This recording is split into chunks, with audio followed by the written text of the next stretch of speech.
अवकाश में बुख हड़ताल थियन पई या असां सम्झूं था त सिंध में जेको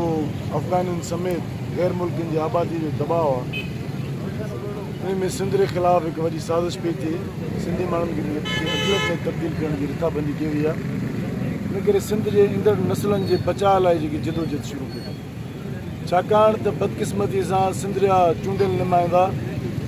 उहे पीपुल्स पार्टी सां तालुक रखंदड़ हुजनि या ॿिए के वफ़ा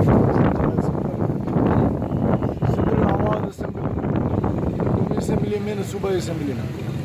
इन करे सिंध यूनाइटेड पार्टी सिंध सॼी क़ौमी तारीख़ इहो पंहिंजो फ़र्ज़ु थी सम्झे त सिंध के जेके चैलेंजिस अचनि था उनजे ख़िलाफ़ मुसलसिल जदोजहद करे। इन करे हीउ जेको अफ़गान इशूज़ जो मसइलो आहे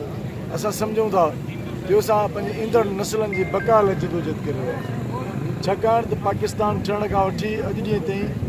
सिंध में जेका मुसलसिल धारियुनि जी यलगार आहे मुसलसिल जेके गैर मुल्की सिंध में अचनि था ऐं हिते पहिरां पनाह वठणु अचनि था। पनाह वठण खां पोइ हुते रोज़गार हितां जे वसीलनि ते कब्ज़ो हितां जी नौकिरियुनि ते कब्ज़ो हितां जी सियासत ते कब्ज़ो इहो सम्झूं था त इहा मुसलसिल जेकी सिंध जी डेमोग्राफी खे तब्दील करण लाइ हिकिड़ी साज़िश आहे। असां ड्रिजूं था उन ॾींहं खां जॾहिं सिंध मुकमिल तौर ते हिन तरह सां ख़ामोश हुजे ऐं इहे अफ़गानी ऐं ॿिया जेके ॿियूं ॿोलियूं ॻाल्हाईंदड़ माण्हू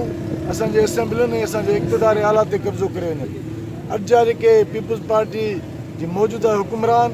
उन्हनि खे शायदि इहा ॻाल्हि सम्झ में नथी अचे त हू जंहिं गैर संजीदगी जो मुज़ाहिरो करे रहिया आहिनि ऐं अफ़गाननि समेत गैर मुल्कियुनि खे खुली छूट ॾिनी वई आहे त हिते सियासत में हिसो वठनि था। हिते वोट जो हक़ु उन्हनि खे ॾिनो वियो आहे। हिते प्रॉपर्टी ख़रीद करण जो हक़ु उन्हनि खे ॾिनो वियो आहे जंहिंसां मुसलसिल उन्हनि जी आबादी जो दबाव वधण जे करे असांजी डेमोग्राफी खे सम्झूं था त ख़तरो आहे। उन करे पीपुल्स पार्टी सरकार जे मथां इहा ज़िम्मेवारी आहे त फौरी तौर ते कराची खां वठी कश्मीर ताईं जेके बि गैर मुल्की रहनि था उन खां मिल्कियत जो हक़ु खसियो वञे उन खां वोट जो हक़ु खसियो वञे उन्हनि खे नौकिरी न ॾिनी वञे उन कंहिं बि सियासी जमायत में सियासत करण जो मौक़ो न ॾिनो वञे। छाकाणि त हीअ जेकी साज़िश आहे इहा